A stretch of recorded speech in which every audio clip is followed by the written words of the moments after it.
Bonjour, bienvenue sur le podcast L'immobilier en Israël. Comme chaque mois, je reviens sur les derniers rapports qui ont été publiés par le Bureau des statistiques nationales en Israël, ainsi qu'un rapport du ministère du Trésor sur le domaine de l'immobilier.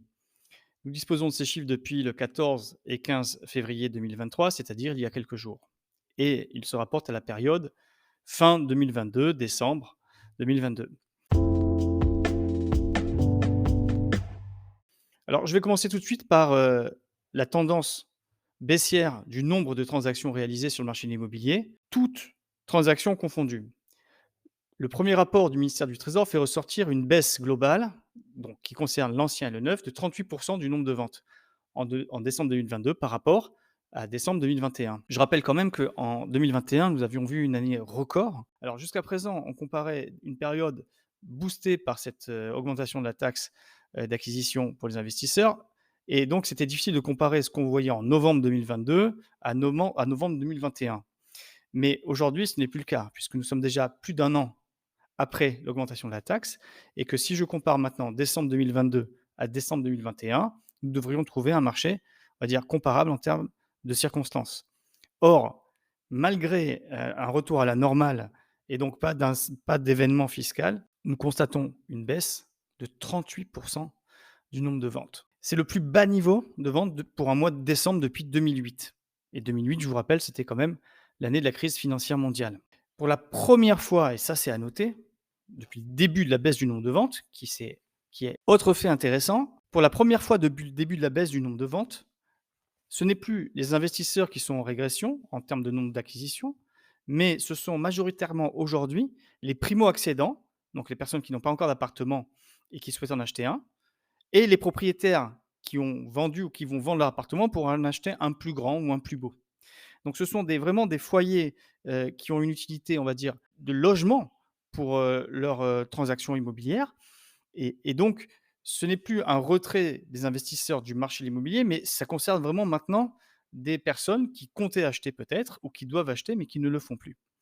Et donc c'est vraiment un tournant, je pense, de cette tendance-là. Alors justement, le rapport montre une baisse de 41% du nombre d'acquisitions réalisées par des jeunes couples.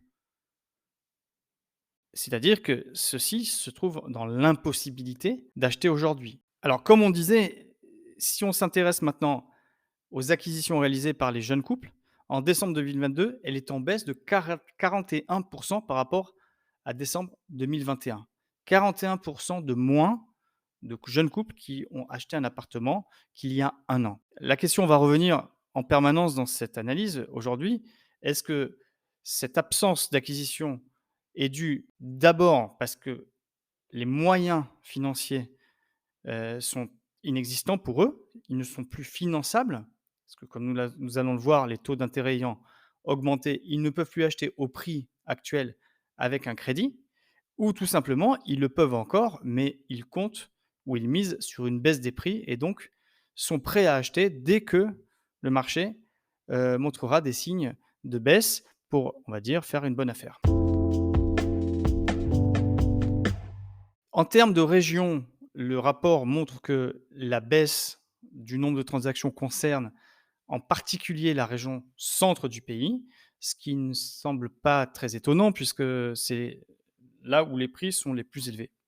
Alors dans le centre, il y a une ville qui fait, exception, il s'agit de Lod. C'est une ville qui est en pleine expansion, notamment du fait qu'elle se trouve à un nœud de communication, de transport, de route, proche de Tel Aviv et que les prix sont encore assez bas par rapport à la région. Et donc ça se traduit ici par une augmentation du nombre des transactions à Lod, sachant que le prix moyen d'un appartement à Lod est de 1 600 000 shekels et nous sommes entre 20 et 30 minutes de Tel Aviv. Alors, je vais maintenant m'intéresser au rapport du Bureau national des statistiques du 14 février dernier, qui concerne la variation du nombre de transactions concernant cette fois-ci les appartements neufs, donc les promoteurs, les ventes réalisées par des promoteurs dans des projets. Alors, qu'en est-il maintenant donc des ventes, du nombre de ventes d'appartements neufs, donc vendus par des promoteurs? Alors elle est en baisse, ça on le sait déjà, on en a parlé précédemment puisqu'on a parlé des chiffres globaux anciens et neufs, mais spécifiquement concernant le neuf. En 2022, puisqu'on a fini l'année maintenant avec décembre 2022, se sont vendus en tout 40 480 appartements neufs. Ça constitue une baisse de 30 par rapport à 2021. 2021, encore une fois, avec une particularité, une ruée vers le marché immobilier des investisseurs avant l'augmentation de la taxe d'acquisition. Donc c'est pas vraiment comparable. En tout cas, si on prend tout 2022, on est à moins 30. Pour Tel Aviv spécifiquement, la baisse est de 41,6%. Au quatrième trimestre 2022, se sont vendus 7 770 appartements neufs. Ça constitue une baisse de moins 8,7% par rapport au troisième trimestre. Donc on est dans la poursuite de la baisse du nombre de transactions dans le neuf. En décembre 2022, se sont vendus 2 740 appartements neufs, soit une baisse de moins 9,5% par rapport à novembre. Donc si on prend l'année 2022, si on prend le quatrième trimestre et si on prend le mois de décembre par rapport au mois précédent, nous sommes dans une baisse annuelle de 30%, dans une baisse trimestrielle de 8,7% et une baisse mensuelle de 9,5%. En décembre 2022, les promoteurs détenaient 53 542 appartements à la vente dans le neuf, ce qui est un chiffre élevé. Et nous allons en parler postérieurement. Alors, l'effet de l'augmentation des taux d'emprunt se fait donc nettement ressentir. Il n'y a pas de doute là-dessus. Pour rappel, le taux de base de la Banque d'Israël s'élève aujourd'hui à 3,75% et les crédits se négocient selon la formule, le plus souvent au-dessus, de 5%, sans compter l'indexation sur l'inflation. Donc certaines formules de crédit sont indexées, d'autres pas. Mais en tout cas, aujourd'hui, emprunter à 10, 15, 20, 25 ans se fait au taux supérieur à 5%, ce qui était vraiment, vraiment différent il y a encore 1 an ou 2 ans. Alors pour de nombreux analystes, l'immobilier entre dans une phase compliquée où se conjugue, comme on vient de dire, un taux d'intérêt en hausse, une inflation à 5,4% aujourd'hui, des prix de l'immobilier au plus haut et, nous allons en parler, un stock important d'appartements neufs à la vente. Selon le magazine Globes, par exemple, le premier acte d'une période compliquée consiste d'abord dans la baisse constante du nombre de transactions, ce qu'on observe maintenant depuis avril 2022. Le second acte dans la baisse des prix du neuf, nous allons y venir, effectivement, on commence à voir globalement une baisse des prix des appartements neufs, alors toute relative, on le verra. Et le troisième acte serait la baisse des appartements de seconde main, parce que visiblement, les propriétaires privés, ceux qui revendent un appartement, ou les investisseurs, bien sûr, un appartement déjà construit, sont les derniers à s'ajuster au marché. Peut-être peuvent-ils encore garder leur appartement et ne pas le vendre à un prix inférieur à celui qu'ils souhaitaient obtenir. Alors, face aux difficultés d'écouler les stocks d'appartements neufs, les promoteurs avaient commencé, comme on l'avait traité dans des épisodes précédents, par maintenir les prix. Je vous rappelle que les prix doivent être maintenus presque coûte que coûte, puisque c'est sur la base de ces prix que ces promoteurs ont été financés et donc ils s'engageaient envers leur banque, leur financement, à pratiquer un certain niveau de prix. Donc ils ont essayé de maintenir les prix à tout prix, mais la contrepartie, c'est-à-dire l'appartement lui-même, avait de meilleures prestations pour pouvoir attirer des clients. Ils avaient par exemple proposé d'ajouter une cave, un meilleur parking, un deuxième parking, ou alors une cuisine upgradée, ou alors exonérer l'acquisition de l'indice du coût de la construction. Comme vous savez que chaque contrat d'acquisition neuf est indexé pour moitié, depuis la dernière loi, sur un indice dont nous allons parler après. Ou alors de proposer des conditions de financement très avantageuses, comme du 20% à la signature, du 80% à la remise du bien, dans 2, 3, 4 ans. Ben, visiblement, ça n'a pas suffi, puisque, comme nous allons le voir, les prix du neuf ont sensiblement baissé, et surtout, le nombre de ventes n'est pas reparti à la hausse. Force est de constater que cette stratégie commerciale, comme on vient de le dire, est insuffisante pour ramener les acquéreurs à la table des négociations. Mais plus encore, la baisse des prix de l'immobilier dans le neuf de 4,3% entre septembre et décembre 2022 n'a pas non plus suffi à faire repartir les ventes à la hausse. Si j'ajoute à cela un retour à la hausse de l'indice du coût de la construction, qui ce mois-ci, comme nous allons le voir, est publié à plus 1,2% pour janvier 2023, l'intérêt pour les appartements neufs pourrait vraiment être réellement remis en question pour les mois qui viennent. En gros, il y a un stock disponible, il y a des avantages en nature qui sont offerts par les promoteurs ou alors en financement.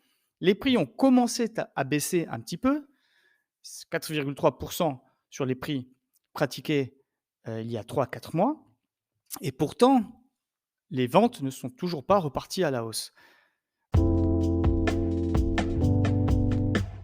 Alors quelques explications pour ça. Il y en a beaucoup, il y a beaucoup de choses qui se conjuguent comme dans toute, économie, mais visiblement, en tout cas, ce que je constate moi sur le terrain, ce n'est pas on va dire un pessimisme ou alors, un refus d'acheter, un appartement. C'est tout simplement l'impossibilité de financer de telles acquisitions.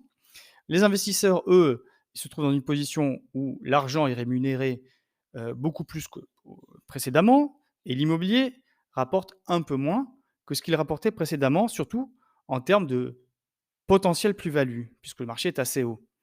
Donc leur choix, les investisseurs ont beaucoup acheté l'année dernière, ils ne peuvent pas revenir maintenant en masse sur le marché, en tout cas pas dans ces conditions. Mais ceux qui ont besoin d'habiter un appartement, pourquoi n'achètent-ils pas aujourd'hui? Alors, ce qu'on entend bien sûr, c'est: «J'attends, je vais voir, je crois que ça va baisser». Alors, on ne va pas ici s'aventurer à dire ce qui va baisser, ce qui ne va pas baisser. Beaucoup d'analystes, en tout cas, même le ministre, Smotrich des finances, pense que ça va baisser. Mais la question, c'est: ça va baisser pour combien de temps? Parce que la demande, elle, ne baisse pas. Il faut bien loger, il faut bien acheter des appartements pour des nouveaux foyers, il y a une démographie derrière qui demande du logement. Or, si aujourd'hui le stock d'appartements neufs est important, c'est bien, parce que depuis toujours on dit que ce qui peut maintenir un prix de l'immobilier normal, c'est d'avoir une meilleure offre en plus grande quantité. Donc oui, ces dernières années, il y a eu un effort pour construire plus. Aujourd'hui, il y a un stock d'appartements neufs, il est proposé à un certain prix, il ne part pas pour l'instant. Ça ne veut pas dire que ceux qui doivent acheter un appartement y ont renoncé. Donc on va reporter le problème, et dans le même temps, j'ai envie de dire, et ça tout le monde le dit aussi, et le ministre même l'a dit, la question c'est comment continuer à construire autant dans un marché où les ventes sont plus difficiles pour les promoteurs? Parce que ça a toujours été le jeu ici en Israël, les promoteurs s'arrêtent un petit peu de construire, font une pause, et avec la rareté, avec la démographie, eh bien les prix repartent à la hausse. C'est souvent ce que l'on entend autour par les professionnels, c'est que cet été, si les prix ne baissent pas énormément, ceux qui doivent acheter vont faire un effort, vont sûrement repartir à l'acquisition, et on verra ce que ça donnera. Alors venons-en maintenant au prix, à la variation des prix en novembre-décembre 2022. Là aussi, c'est sur la base d'un rapport du Bureau national des statistiques qui est publié le 15 de février dernier, il y a quelques jours. Sur le plan global, on voit un ralentissement de l'augmentation des prix de l'immobilier d'habitation en Israël. Donc novembre-décembre 2022 par rapport à octobre-novembre, on est toujours sur une hausse de 0,2. Alors on dira seulement, puisqu'on a vu dans les mois qui précèdent des augmentations mensuelles de plus de 1. Mais ça fait déjà 2 mois qu'on est passé de 1 à 0,3, de 0,3 à 0,2.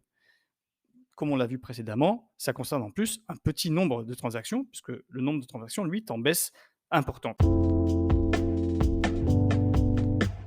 Hors appartements commercialisés avec aide de l'État, ce qu'on appelle Meher Mishtaken, c'est-à-dire des subventions, le prix des appartements neufs recule plus que le prix de l'immobilier en général. Il recule de 1,9 pour novembre-décembre 2022. Cela constitue, comme nous l'avons dit précédemment, une baisse de 4,3 en 2 mois seulement. En clair, l'augmentation générale de 0,2 est principalement portée par le marché de l'ancien, qui pour l'instant se maintient un peu mieux que celui du neuf. Comme nous l'avons dit, il y a un aspect personnel. Ce sont des propriétaires d'appartements qui vont s'ajuster moins vite, ou peut-être sont moins obligés de vendre que les promoteurs qui, eux, construisent pour vendre. Et donc, les premiers à ajuster les prix, c'est dans le neuf. Il y a de la quantité, c'est un produit, c'est du commerce, ce sont des professionnels. Donc, ils ajustent rapidement. Mais ce qu'on voit sur le terrain, c'est que parfois, un propriétaire va mettre quelques mois à comprendre que son appartement ne se vendra pas à ce prix-là. C'est un peu le travail de l'agent, et d'expliquer, là, on est déjà beaucoup plus haut que le marché qui va lui-même un peu à la baisse. Alors, l'année 2022 se termine sur une augmentation annuelle exceptionnelle de 17,1. C'est ça qu'il faut garder en tête. On est en train de parler de décembre 2022 avec des baisses en nombre de transactions, avec des baisses en termes de prix sur le neuf, pas encore sur l'ancien. mais on est dans une année à plus 17%. Donc 17% en un an et pour l'instant, il n'y a pas de crise où les prix chutent, de manière massive. Concernant Tel Aviv, on voit une très légère baisse de -0,2% sur cette période. Encore une fois, Tel Aviv en tête du prix au mètre carré, qui avait eu, une explosion des prix pour l'instant, se maintient à -0,2%, même s'il y a plus trop de ventes. Pour se faire une idée, je prends toujours aussi le prix moyen d'un appartement en Israël. Il était au quatrième trimestre 2022 de 1 961 300 shekels pour un appartement en Israël en moyenne. Tel Aviv est passé en, en un an, donc fin 2021, entre fin 2021 et fin 2022, le prix moyen à Tel Aviv en fin 2021 était de 2 642 000 shekels pour être en fin 2022 à 3 92 000 shekels. Donc on parle de pratiquement 400 000 shekels de différence entre en un an, fin 2021, fin 2022.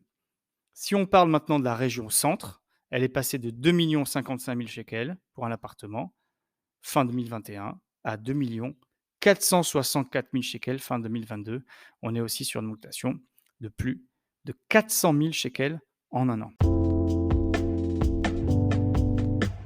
Ce qu'il faut noter, encore une fois, c'est cette augmentation de 17% en un an et que pour l'instant, on ne voit pas de chute vertigineuse des prix. Qui sait ce qui va se passer? En tout cas, c'est assez bloqué pour l'instant. Et dans le même temps, je l'ai dit précédemment, la demande naturelle en logement, elle ne faiblit pas. Et donc il faudra bien que les deux parties du marché se rencontrent. Alors est-ce qu'elles vont se rencontrer avec un prix qui s'est ajusté à la baisse massivement ou est-ce qu'au contraire, manque de choix et comme toujours en Israël, être propriétaire, c'est extrêmement important pour différentes raisons, notamment le rapport et le statut du locataire qui lui-même n'est pas exceptionnel. Donc l'envie, d'acheter un appartement, soit à l'investissement, soit pour l'habiter, demeure très fort. Simplement, dans une période économiquement un peu compliquée, politiquement également, pour l'instant, la plupart des acquéreurs potentiels me semblent être, on va dire, sur la défensive. Ils attendent de voir et c'est difficile de convaincre, en tant qu'agent en tout cas, ceux qui attendent de voir. Les opportunités peut-être qui vont se présenter en 2023 sont peut-être très intéressantes parce qu'il y a déjà des années qu'on n'a pas vu, un promoteur en position de discuter, de donner une cuisine, de donner une cave, d'améliorer les choses, en termes de parking, de donner des financements extrêmement importants, d'annuler l'indice du coût de la construction. Donc ce que je crois, c'est que cette année, pour ceux qui sont encore liquides, c'est que bien sûr, avec une énorme, attention à quel type de promoteur, dans quelle région, ainsi de suite, mais il va y avoir des opportunités. Je me souviens encore il y a quelques mois où les promoteurs avaient du mal à répondre, ils ne voulaient pas répondre, ils n'avaient pas le temps de répondre puisqu'ils étaient en train de vendre des appartements les uns après les autres. Donc c'est beaucoup plus agréable en tant qu'acheteur, comme dans toute période de crise, d'arriver, de se poser, de dire: «Voilà, je propose ça, tu as mieux, si tu as pas mieux, si tu as pas mieux, ben, on fait le deal». Alors, dernier élément à prendre en considération, pour entamer cette année 2023, c'est la publication de l'indice du coût de la construction pour janvier 2022. Je vous rappelle que cet indice s'applique aux sommes qui sont encore, non versées par un acquéreur d'appartement neuf. Donc le constructeur est en train de lui construire l'appartement et l'acquéreur a payé 20, 30, 40% de prix. Ce qu'il n'a pas encore payé, ce qui sera payé plus tard, soit à la livraison, soit, pendant le contrat, est indexé pour moitié à cet indice. Donc c'est un indice très important puisque si cet indice augmente beaucoup, le prix total de l'appartement augmente d'autant. Alors cet indice, les 3 derniers mois, j'avais remarqué qu'il était revenu à zéro. 2 mois à 0%, un mois à presque zéro, alors qu'il avait été boosté pendant des mois précédemment, dû sûrement aux crises, internationales, le transport, le béton. Alors cet indice, comme vous le comprenez, il y a le coût de la main-d'œuvre et il y a le coût des matériaux. Ce qu'il y a de vraiment frappant, c'est qu'il repart à la hausse pour janvier 2022. Il est à plus 1,2%, ce qui est très élevé. Et donc ceux qui ont acheté un appartement et qui sont soumis à cet indice, pas une bonne nouvelle pour eux. Alors je me demande pourquoi cet indice repart à la hausse. Est-ce que c'est un effet, janvier 2023, c'est-à-dire qu'il y a une sorte de nouveau barème 2023 et les vendeurs de matières premières ont ajusté le nouveau barème et puis après ça va revenir à un niveau stagnant? Je ne sais pas.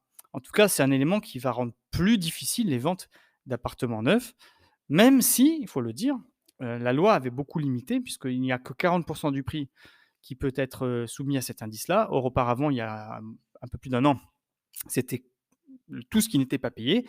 Donc c'est déjà l'impact est déjà limité et j'ajoute à cela que beaucoup de promoteurs ont fait des offres concrètes d'exonérer totalement les acquéreurs de cet indice. Comment font-ils? Je ne sais pas. Ils achètent leurs matières premières différemment, je ne sais rien. En tout cas, c'est un avantage financier. Comme nous l'avons dit précédemment, peut-être qu'au lieu d'ajuster le prix, ils préfèrent ajuster, prendre sur eux l'augmentation du coût de la matière première.